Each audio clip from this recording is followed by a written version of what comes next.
Para pembaca Yitian Tulongji alias Pedang Langit dan Golok Naga dan penonton serial adaptasinya lebih sering mengenal tokoh Song Yuanzhao sebagai sosok yang menjadi kambing hitam atas kekacauan yang dibuat anaknya, si pengkhianat Song Jingsu, daripada seorang pendekar ternama yang dijuluki pendekar pertama Wutang. Benarkah semua perbuatan pengkhianatan Song Jingsu adalah akibat dari ayahnya, yaitu Song Yuanzhao, salah mendidik anak? Patutkah awal kesalahan semua perbuatan khianat Song Jingsu dihibahkan pada didikan Song Yuanzhao? Mari kita bahas satu persatu sembari menyelami bagaimana Jin Yong memberikan kritik halus pendidikan dalam kasus Song Yuanzhao, tapi malah disalahpahami oleh banyak penggemar Jin Yong.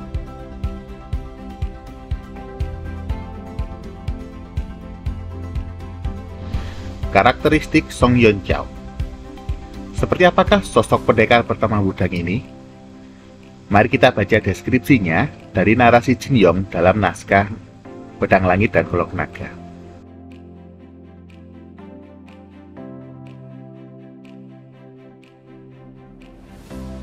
Adik keduanya, Yulianzhao, memuji kakak pertamanya sebagai orang yang paling dalam pengertiannya dalam mempelajari buku I Ching, yang berarti Song Yuanzhao memiliki kebijaksanaan tinggi, berwawasan luas, tapi juga rendah hati dan berpikiran maju.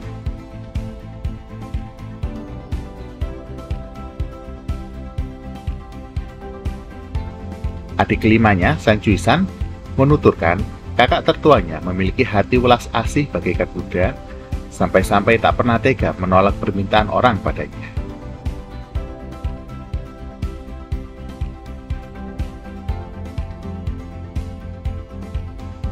Jin Yong menggambarkan Song Yuanzhao sebagai orang yang santun, penuh tata krama, akibat pengertian mendalam buku I Ching. Walaupun dalam hatinya sangat gembira melihat adik kelimanya pulang, Song Yuanzhao tetap bersikap santun dan penuh tata krama. Sekarang kita lihat Song Yuanzhao ketika tragedi Mo Senggu.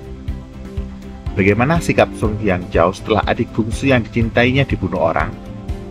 Yang pasti sangat sedih dan marah, sampai-sampai sikap sopan penuh tata kramanya dilupakan dan membuatnya mengucapkan kata-kata kasar, seperti yang terungkap dari gambaran berikut ini.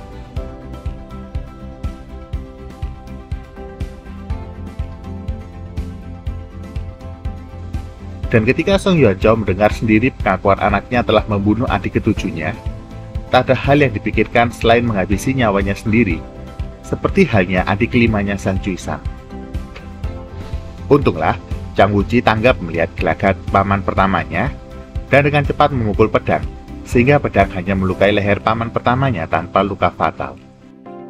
Banyak narasi tulisan yang menyatakan bahwa Sang Sanfeng menghukum murid pertamanya dengan cara mencabut tanggung jawab mengurus partai sebagai wakil gurunya dan menyuruh Song Yuanzhao mengasingkan diri.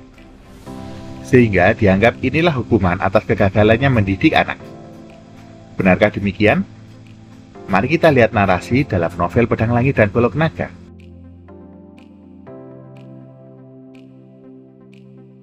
Cobalah baca narasi dan dialog di atas. Adakah kesan Sang Sanfeng sang guru menyalahkan murid pertamanya sebagai Dian Keladi gagal mendidik anak?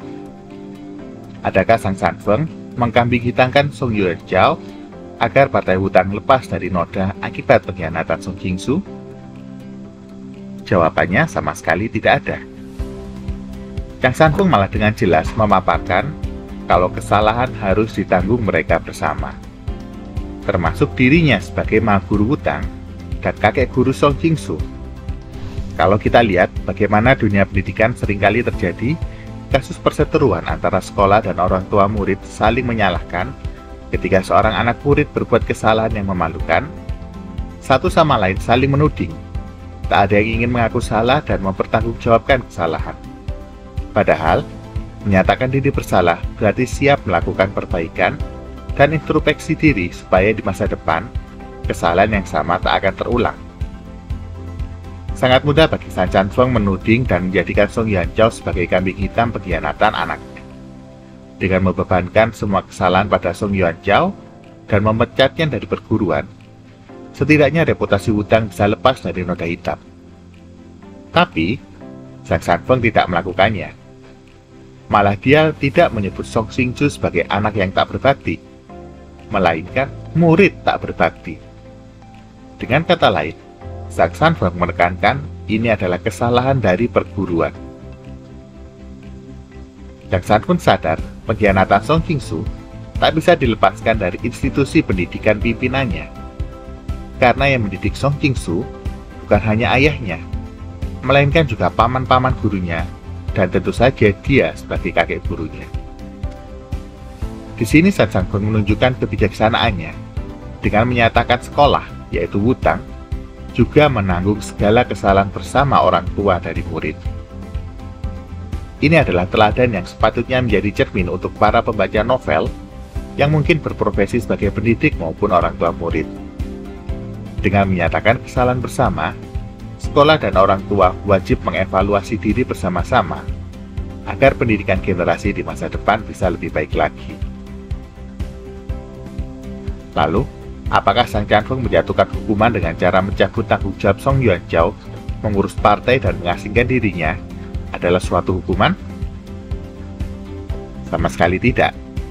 Yang harus diperhatikan, Song Yuanzhao bukanlah sosok gila jabatan dan haus kehormatan. Song Yuanzhao bukanlah Yue Buchun dalam novel Xiao Jianghu. 7 pendekar Wutang digambarkan memiliki hubungan sangat kental dan sangat erat. Bahkan dikatakan melebihi hubungan saudara kandung, karena mereka dibesarkan bersama dalam duka dan suka. Cukuplah penggambaran adik-adiknya mewakili karakter Song Yuanzhao.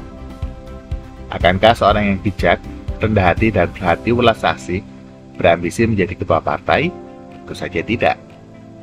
Lagi pula tanggung jawab mengurus partai sebagai wakil Zhang Sanfeng adalah pekerjaan yang dianggap ke-7 pendekar Wutang sebagai jabatan yang sangat berat. Lalu mengapa Song Yuanzhao mengambil alih tanggung jawab tersebut? Karena perintah gurunya, Song Yuanzhao yang welas asih tak ingin menyusahkan adik-adiknya yang lebih muda. Sebagai murid tertua, Song Yuanzhao merasa beban berat wajib ditanggung dirinya. Alhasil, akibat kesibukan mengurus partai, Song Yuanzhao kehilangan banyak waktu berharga untuk berlatih meningkatkan kemampuan ilmu silatnya. Tahukah kalian, Yu Lianzhao, pendekar kedua Wutang, merupakan orang terkuat dari 7 pendekar Wutang dalam hal ilmu silat. Mengapa bukan Song Yuanzhao yang lebih dulu diterima sebagai murid dan berarti lebih awal bisa dikatakan yang terkuat?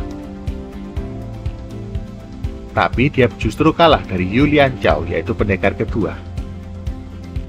Karena waktu yang dimiliki Song Yuanzhao banyak tersita untuk mengurus partai, sedangkan adik keduanya bisa tekun berlatih setiap waktu. Alhasil, kemampuan ilmu silat Yu Lianzhao mampu menyusul bahkan melewati kemampuan kakak pertamanya. Di sini bisa dilihat, menjabat wakil Zhang Sanfeng mengurus partai justru menghambat latihan Song Yuanzhao untuk menjadi seorang ahli silat yang hebat.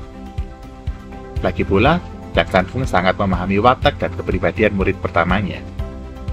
Bayangkan saja, bagi orang yang santun dan menjunjung tata krama seperti Song Yuanzhao, pengkhianatan Song Xingzhu bukan hanya menghancurkan nama baik ayahnya.